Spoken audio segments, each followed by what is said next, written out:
भाषा भारती कक्षा 8 पाठ 13 के प्रश्नोत्तर हल करेंगे। यहाँ पर सबसे पहले बोध प्रश्न दिए हैं। इसमें प्रश्न नंबर 1 दिया है, निम्नलिखित शब्दों के अर्थ शब्दकोश से खोजकर लिखिए। उत्तर लिखेंगे। दहलती का मतलब है थर्राती, डर के मारे कांपती। विसर्जन का मतलब है त्याग करके, छोड़ करके। संवत्सर का मतलब है वर्ष, संवत। कर का अर्थ है हाथ। लहू का अर्थ है खून। नारीत्व का मतलब है स्त्री की शक्ति, नारीपन। लोलुप का मतलब है लालची। तेग का है बड़ी तलवार। सिहरती यानी रोमांचित। रण यानी युद्ध। मुक्ति का मतलब है आज़ादी। ओंकार का मतलब है गर्जना। पुरुषत्व का मतलब है पुरुष की शक्ति। चरणाघात का मतलब है पैरों की चोट। इसके बाद छार का मतलब है राख और रण। बांकुरी का मतलब है युद्ध करने में बहुत ही तेज। अगला प्रश्न है दूसरा, निम्नलिखित प्रश्नों के उत्तर संक्षिप्त में लिखिए। इसमें का नंबर का प्रश्न दिया है, किस भारतीय की वीरता को सुनकर सिकंदर की छाती दहलती थी। उत्तर लिखेंगे। राजा पुरु की वीरता को सुनकर सिकंदर की छाती दहलती थी। अगला है खा नंबर का प्रश्न, नव संवत्सर किस राजा ने प्रारंभ किया था। उत्तर लिखेंगे। महाराजा विक्रमादित्य ने नव संवत्सर प्रारंभ किया था। आगे है गा, शिवाजी ने किसके विरुद्ध तलवार उठाई थी। उत्तर लिखेंगे। शिवाजी ने मुगल शासक औरंगजेब के विरुद्ध अपनी तलवार उठाई थी। अगला है घा, विश्व को शांति का संदेश देने वाले किन्हीं दो महापुरुषों के नाम बताइए। उत्तर लिखेंगे। विश्व को शांति का संदेश देने वाले दो महापुरुष स्वामी विवेकानंद और पंडित जवाहरलाल नेहरू थे। अगला है या नंबर का प्रश्न, सिकंदर कौन था। उत्तर लिखेंगे। सिकंदर यूनान के सिकंदरिया का रहने वाला लुटेरा शासक था। इसके बाद प्रश्न 3 है, निम्नलिखित प्रश्नों के उत्तर विस्तार से लिखिए। इसके अंतर्गत का नंबर का प्रश्न दिया है, तलवार सोई है से क्या आशय है। उत्तर लिखेंगे।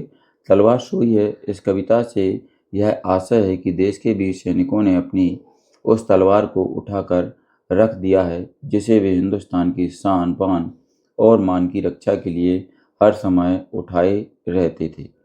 क्या वह तलवार वास्तव में सो गई है? ऐसा नहीं है। भारत के वीर सपूतों की तलवार ने सदा ही शत्रु आक्रमणकर्ताओं का मुकाबला किया है और उन्हें भयभीत करके देश की सीमाओं से बाहर खदेड़ दिया है।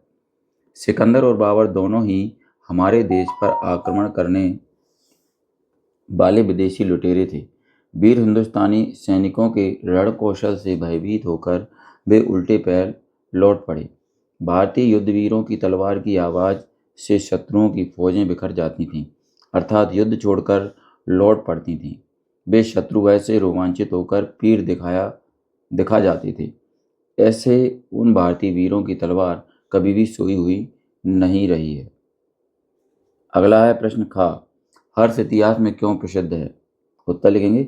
हर्षवर्धन ने हिंदुस्तान की सीमाओं को सुरक्षित किया, विदेशी आक्रमणकर्ताओं, हूण, शक आदि आक्रांताओं को वहां से खदेड़ दिया, देश की प्रतिरक्षा शक्ति को बढ़ाया और मजबूत सैनिक बल के हौसले बुलंद किए, प्रजा पर विश्वास जमाया, देश के अंदर शिक्षा, उद्योगों और कृषि को उन्नत बनाया, शिक्षा केंद्रों को सहायता दी, देश में आम लोगों के सुख समृद्धि की ओर ध्यान दिया। वे प्रति 5वें वर्ष प्रयोग में गंगा संगम पर अपना सर्वस्व विद्वानों, भिक्षुओं, गुरु आश्रमों को दान कर जाते थे।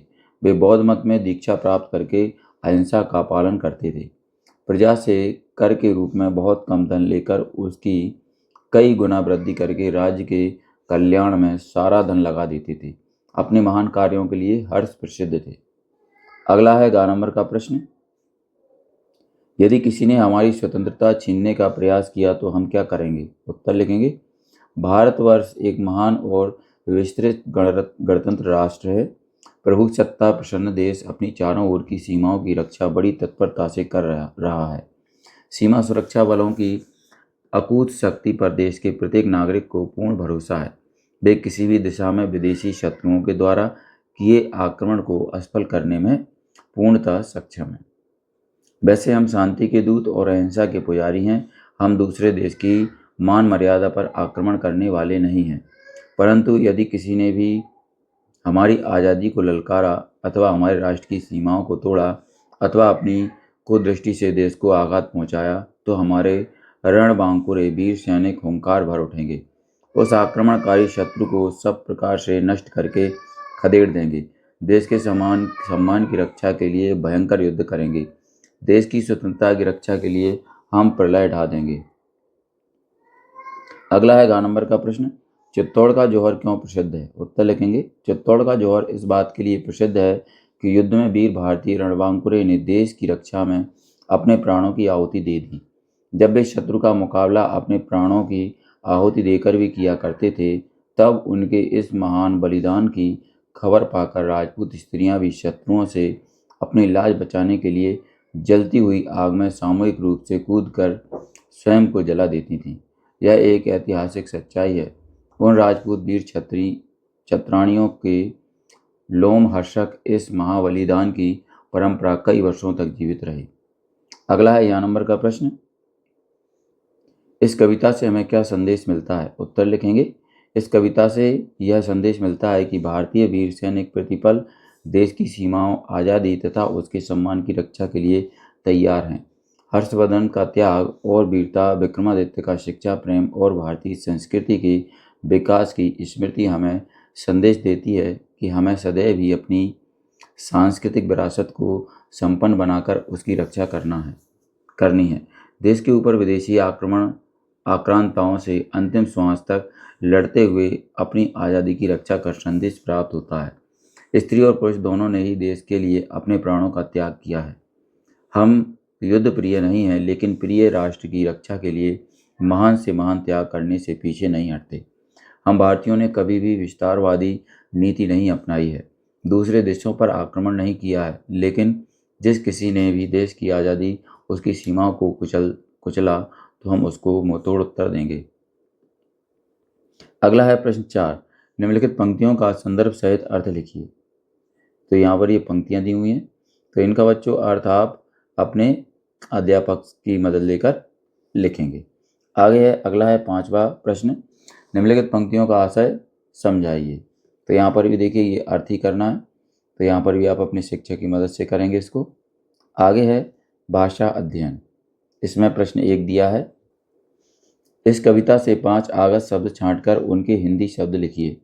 उत्तर लिखेंगे। आगत शब्द कौन कौन से हैं? फौजें, लहू, इंसान, लाचार, मगर। हिंदी शब्द हैं सेनाएं, रुधिर, मनुष्य, असहाय, यद्यपि।